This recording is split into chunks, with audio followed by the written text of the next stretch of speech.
Okay, yeah, let me disguise the BBEG as the first NPC they meet. Oh, fuck!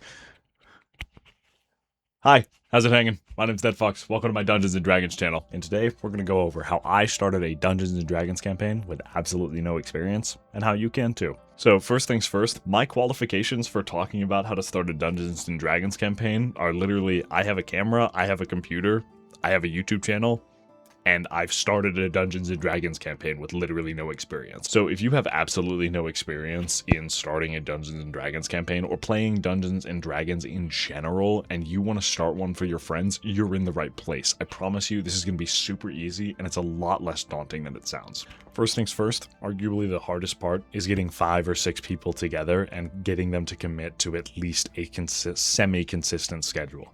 My players and I started playing about once per week, and then we decided that was a little too much, so we've moved back to about once per month, and everybody's agreed to that commitment. It's been going really well so far. We're on session 23, and we've been playing for just over 8 months. That is arguably going to be one of the hardest parts of this video, is actually getting those people to commit to playing this game for you for a while. The last thing you want to do is spend an absurd amount of time building this together before you have even gotten the players to commit to it.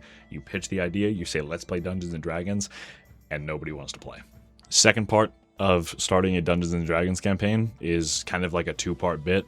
Get an idea of how you want a campaign to go, what kind of story you want to tell. Is it a political story? Is it a horror story? Is it a giant dragon breathing death and despair on the sky? And start building out your world.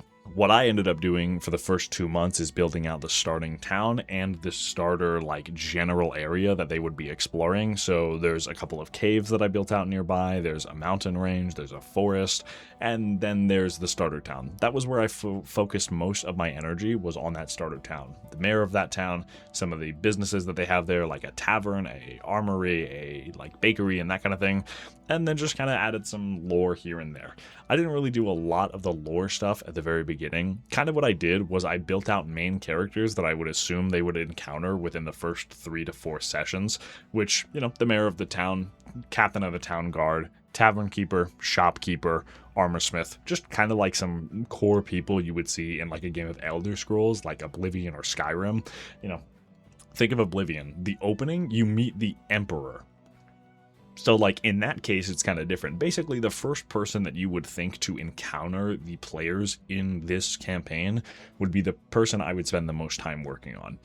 The mayor of the town in our campaign, his name is Adolphir Silverstone, and he's literally just an elf. I wrote his background in 3 sentences before session 0. Step 3 of building a Dungeons & Dragons campaign from scratch is going to be session 0. Now, you can take this with a grain of salt, but I definitely recommend doing a session 0 because we did it and it was a lot of fun. Basically, we kind of combined our session 0 and our session 1 into one long session. So what I had my players do before our session, I'm going to say session 1/2, basically, is what I'm going to call it. Before I had our session half, I had our players write short paragraph long backstories for their character. So where they were born, where they came from, what their family's like, and just kind of whatever they really wanted to do, just to kind of gauge the level of D&D capacity that our players have. The level of D&D capacity my players have is very minimal. 4 out of the 5 players have never played D&D before, and I wanted to gauge what their level of D&D understanding is and what their creativity level is, ranging from complete eldritch being to tiny little goblin in a cave. Most of my players are tiny little goblins in a really big cave. They've never played D&D before, so I had to kind of start this off really simply, and myself, I've never been a DM before, so starting it off simply is better. So I refer to the KISS method. Keep it simple, stupid. So basically what I did is I sent out a text to our D&D group chat. I'm like, hey, I need everybody to come up with at least a paragraph backstory for your character before we create our characters. So get an idea in mind of what you kind of want your character to be, what motivations your character wants to have, what their backstory is, and just kind of roughly explain what your character is. Then we went and created our characters that same day after I had sent out that text about the backstories. And I assisted them with creating their characters and explained the world to them. That's what session 0 should look like, is you sitting down with your players and kind of identifying what their characters are going to look like, what classes they are, what race they are, what alignment they have. And alignment is kind of important. We reference it relatively often in our campaign, but not super often. I'll be honest, our campaign is mostly homebrew, so all of the rules that are in both of these books right here are typically not referenced that often. I kind of go off book a lot of the time just because I prefer to just kind of play it by ear. And again, my players most of them have never played D&D before, so putting them in a tiny little box with a bunch of rules makes it kind of hard for them to actually enjoy the game. So to be honest, I've maybe opened both of those books 7 times, maybe 8 total. One of them, and like the first 4 times I opened both of these books, were during the creation of our characters and in session 0. So to be honest, you don't need the books. You can look it up online. Most of the stuff you can find in the books, you can find online on Wizards of the Coast's website. Step 4 of this 6-step process is actually being there and helping your players. Answer questions for them. You are the dungeon master. You are literally the game, and your players are literally playing you. That's the way that I've been thinking about it, is I am the game, and these guys are playing me. Literally. What I mean by helping your players part is kind of like nudge them in the right direction, especially if you've got players like mine who have never played D&D before and they're just trying to understand kind of everything you're teaching them, quote unquote. One of the things that I do to kind of assist some of my players is, this is going to sound crazy, I split the party all the time. There are 2 of my players that work really well together, but are just not very like social types, and they kind of get distracted. Now, what I mean by that is the 3 other people in my campaign, the one that knows the most about D&D, and the other 2 that are really interested in D&D and like really interested in playing the game, I split them off from these other 2 people I'm talking about pretty often. So I can kind of force them, quote unquote, to think a little bit more for themselves and not rely on the other 3. The other thing that I've been doing recently is just kind of letting them do what they want, but trying to understand in the dungeon master brain that I have what I can do to make what they want follow the rules, quote unquote. The last session we played, there were a bunch of like red mushrooms in this forest that they were traveling in, and 2 of my players directly asked me, what will happen if I eat the mushrooms? And here's what I said back to them. You guys go ahead and eat whatever mushrooms you want, however many you want. There will be a consequence, and you'll have to roll to see what happens. So one of the things that has been really helpful for me is not following like a campaign script in terms of this part.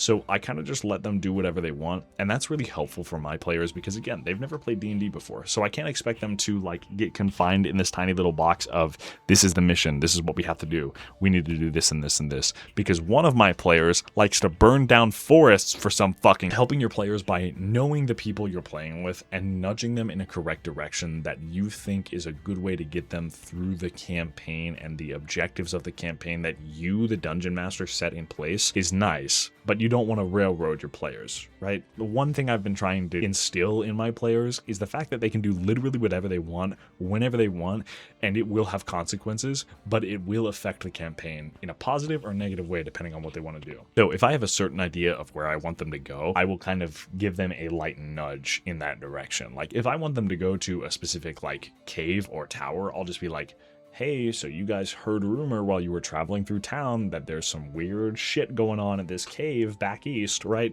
So it's like, I kind of give them like little lore drops, not like random NPC dialogue, like, man, the king has fallen ill. I hope he does well in recovery. You know, like I don't give them like just the standard, this is a quest, go do it, right? But I'll kind of like, as they're leaving a town or leaving an area, I'll have them roll like a perception check or something like that just to see if they can kind of identify like what people have been talking about while they've been in town. And sometimes they'll get rewarded with, hey, you saw a cultist literally talking to a town guard and then walk the other way, and the town guard walked the opposite way as well. So it's like I'm kind of baiting the hook for them to go find something, but I'm not realistically like, you need to do this now. With the helping your players aspect of this section of the video, the one thing you don't want to do is railroad people, because that puts them in that little tiny box filled with rules, and I hate being in that little tiny box. So I wouldn't want to play a D&D campaign if my DM was literally just like, you all wake up in a tavern. Man, the king's fallen ill. I hope he recovers soon. Random NPC dialogue like that. I would really hate that in a D&D campaign, so I try to avoid it at all costs. Step 5 of the 6-step plan. play the fucking game.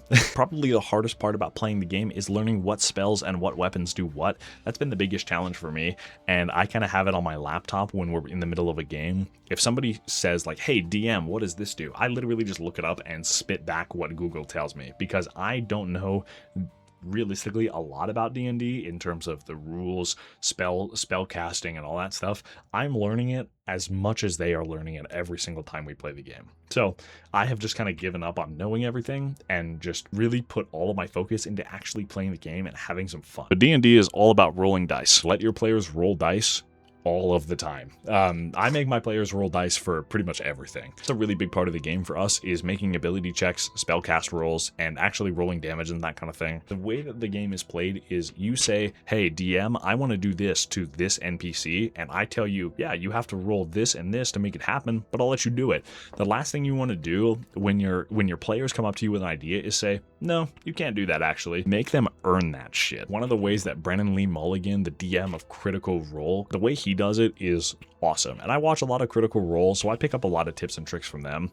If you haven't seen any of the Critical Role stuff, I really recommend you hop on Campaign 4 right now. It's my first Critical Role season, and it's been teaching me a lot of stuff about how to play TTRPGs, a lot of stuff about being a DM, and just how to storytell. One of the ways that Brennan Lee Mulligan does his ability checks is he shouts out a DC, a difficulty class, before he has the player roll for it. So he'll be like, for example, a history check, right? So someone's trying to find out about, this dead flower that they found and trying to see if they know where this flower came from.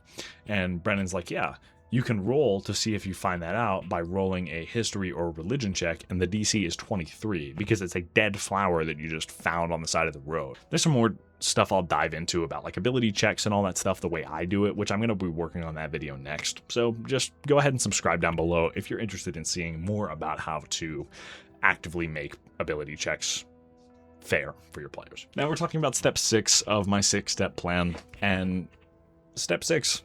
What the hell do we do now? Every session, add some more stuff to the world. I try to make it a very, very explicit point for myself that before every session, I add something new to the world, or I continue a current arc that our players are on. So a big thing that I've been doing is adding small areas that they haven't seen on the map before to just keep building the world out as we go. Like I said at the very beginning of this video, you don't want to build the entire world together all at once, but as you continue going through the campaign, what I would recommend you do is if you have a direction that the players are going into, add some stuff in that direction. Add some landmarks, some random stuff that you see on the road, and just kind of give them more world to bite off. Anyways, guys, that's going to do it for this video today. If you guys enjoyed it, please like and comment down below. And if you're feeling generous, hit that subscribe button. I'd really appreciate the support. And as always, hang loose. I'll see you in the next one.